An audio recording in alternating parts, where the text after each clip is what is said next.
The Texas Secretary of State's office says on Friday it flagged 95,000 registered voters who may not be U.S. citizens, meaning they may have voted illegally.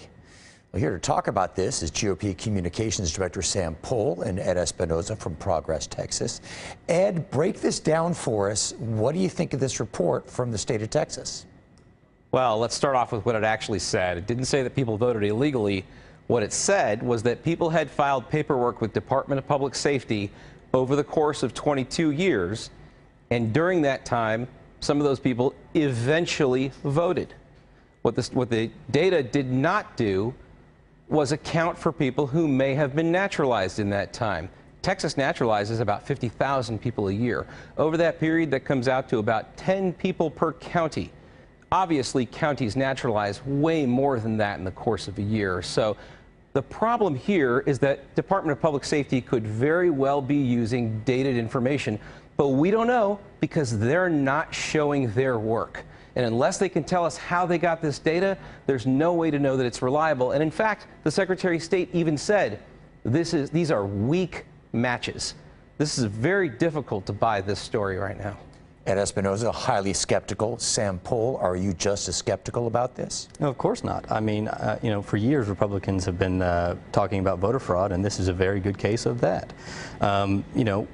While Ed is right, many of these citizens could have become naturalized during the course of that time, but the fact of the matter is, at the time of their findings, 95,000 were flagged as non-citizens.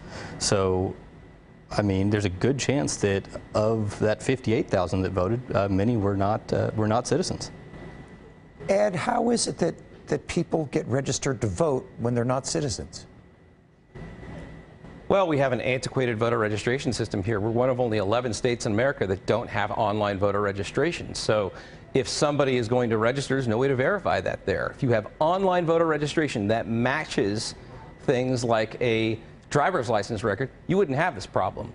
But right now, we don't even know if it's a problem because we don't know where the data came from. Again, the Secretary of State itself said these are weak matches, and thousands, tens of thousands of people have registered since then. We really don't know if there's a there.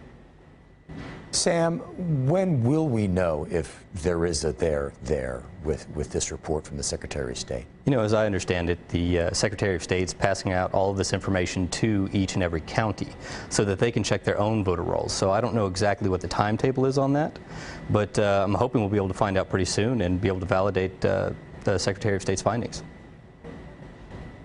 All righty, Ed Espinoza, final thoughts on this sort of a report and the reactions to it? Yeah, well, first of all, they're not Secretary of State findings, they're Secretary of State suggestions.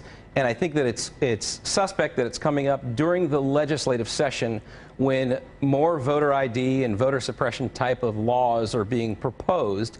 This is another thing that is being used as a justification to slow that down. Look, Republicans have run Texas for 25 years. We have one of the strictest voter ID laws in the country. If those two things are the case, then how are people slipping through? This doesn't hold up. How significant is this report, Sam? It's pretty significant. Like I said, Republicans have been talking for years about the reality of voter fraud, and as mentioned, I think this validates what we've been saying for years. And as mentioned, I look forward to hearing what the counties find and where we stand on these numbers. Okay, well, as they say, more to come. Sam, Ed, thank you both very much. Thanks for having us.